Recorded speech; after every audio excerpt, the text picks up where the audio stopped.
Brief on Kauai's North Shore tonight after fire officials pulled a woman's body from the Hanakapiai stream this morning.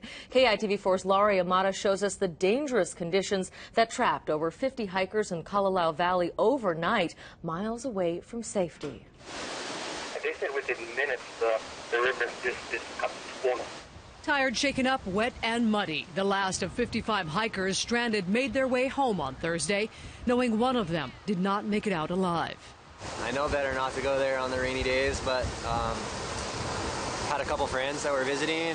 Daniel Wright was with a group of friends who, like dozens of others Wednesday morning, ignored the rain, wind and mud, entered Kalalau Trailhead, aiming for world-famous Hanakapiai Beach a few miles away. And by the time we started to leave,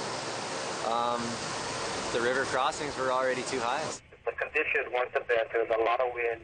Kauai Fire Deputy Chief John Blaylock says by 4 p.m. they were getting calls of dozens of hikers trapped upstream in inlets and outcroppings by a now gushing Hanakapiai stream. It even came to a point where we actually left 3 people further up the stream going towards the fall because of the dangerous conditions. Some watched as one woman visiting the islands tried to cross but was swept out to sea. We've been extraordinarily busy this last month. Gina Kalkukui's organization helps the families of drowning victims on Kauai. She says this is now the 7th drowning on the island in less than 2 months. Mostly tourists, their lives lost in popular spots all around the island.